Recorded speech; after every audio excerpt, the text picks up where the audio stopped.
y a des combats qui ne font pas toujours la une, mais qui méritent toute notre attention. Le 23 mai dernier, le monde entier a commémoré la Journée internationale pour l'élimination de la fistule obstétricale. Une occasion de rappeler que derrière cette maladie, il y a des milliers de femmes brisées, souvent oubliées, mais qui continuent de se battre pour retrouver leur dignité. Pendant ce temps, l'actualité, elle, n'a pas marqué de pause.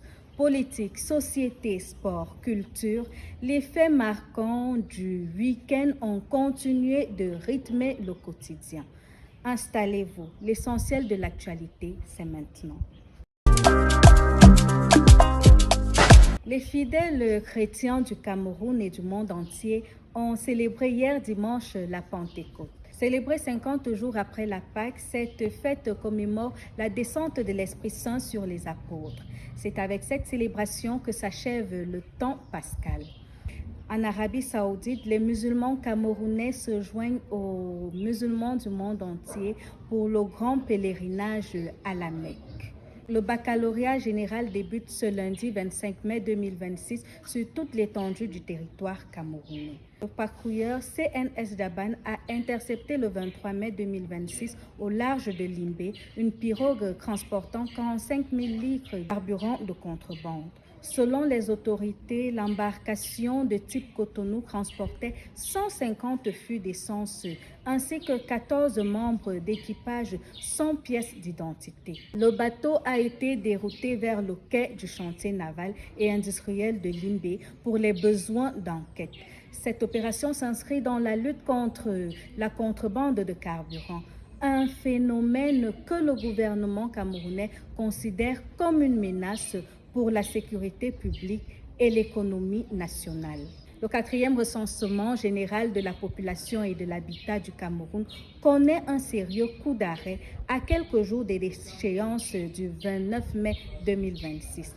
Alors à Yaoundé, à Douala et dans plusieurs autres localités, des milliers d'enquêteurs ont suspendu leurs activités pour dénoncer le non-paiement de leurs indemnités et frais de terrain.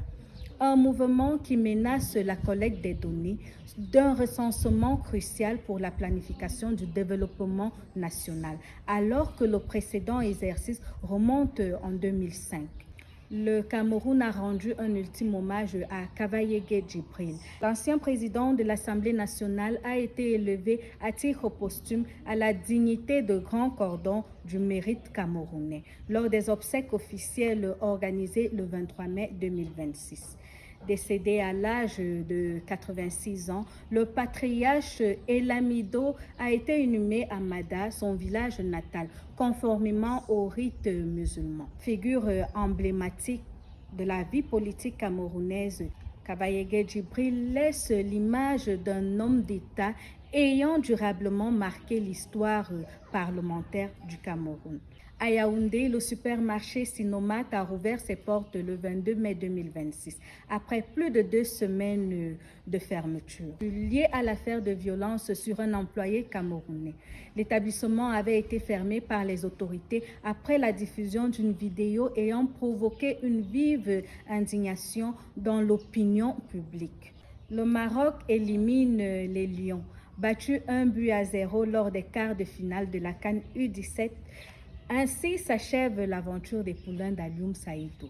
Les Lionceaux se contenteront de la Coupe du Monde Qatar 2026. Romuald Wadagni succède officiellement à Patrice Talon. Romuald Wadagni tient désormais les rênes du Bénin. Officiellement investi chef de l'État hier dimanche 24 mai, il a prêté serment devant la Cour constitutionnelle lors d'une cérémonie qui s'est déroulée en présence de nombreuses figures de la scène politique béninoise, ainsi que d'une quinzaine de délégations étrangères, dont les représentants des 3 pays de l'Alliance des États du Sahel. Fidèle à son engagement depuis le début de sa campagne, Romuald Wadagni s'est engagé à servir le Bénin avec intégrité, courage et constance, tout en garantissant l'état de droit et des libertés fondamentales. Il a promis aux Béninois une croissance qui profitera à chaque famille. Une nouvelle page s'ouvre ainsi pour le Bénin. Le roi Mohamed VI a accordé sa grâce royale aux supporters du Sénégal, année au Maroc après les incidents survenus lors de la finale de la CAN 2025. Dans un communiqué paru samedi 23 mai, les autorités marocaines évoquent des considérations humaines ainsi que les relations fraternelles entre Rabat et Dakar, à quelques jours de l'Aïd al-Adha. Cette décision met fin à un dossier devenu sensible sur les plans sportifs, diplomatiques et politiques, après plusieurs mois de tension autour des événements ayant marqué la finale entre le Maroc et le Sénégal. Le président de la République, Bassirou Diomaye Faye, a lui-même fait le déplacement pour l'aéroport Blaise Diagne dans la nuit du samedi au dimanche pour accueillir ses compatriotes. Coup de théâtre politique au Sénégal. Le président de l'Assemblée nationale, Malick Ndiaye, a annoncé sa démission dimanche 24 mai 2026 sur les réseaux sociaux, un peu après 20 heures. Une décision prise, selon lui, après une profonde réflexion, sans davantage de précision. Cette annonce intervient moins de 48 heures après la révocation du Premier ministre Ousmane Sonko par le président Bassirou Diomaye Faye, dans un contexte politique particulièrement tendu à Dakar.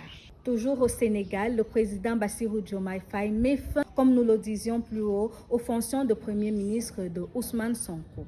L'annonce a été faite à la chaîne de télévision publique, la RTS, peu avant 22 heures vendredi dernier. Un divorce qui fait couler beaucoup d'encre. Les États-Unis ont émis un conseil de vigilance à l'attention de leurs ressortissants concernant les voyages en République démocratique du Congo, au sud du Soudan et en Ouganda. Washington appelle les voyageurs américains à faire preuve d'une grande prudence face aux risques sécuritaires et sanitaires signalés dans ces trois pays. Dans un contexte régional marqué par des tensions et des préoccupations liées à la santé publique. À l'approche de la Coupe du Monde 2026, la sélection de la République démocratique du Congo pourrait faire l'objet d'un protocole sanitaire renforcé aux États-Unis en raison des inquiétudes liées au virus Ebola. Selon les responsables américains, les Léopards pourraient observer une période d'isolement préventif de 21 jours avant leur entrée sur le territoire.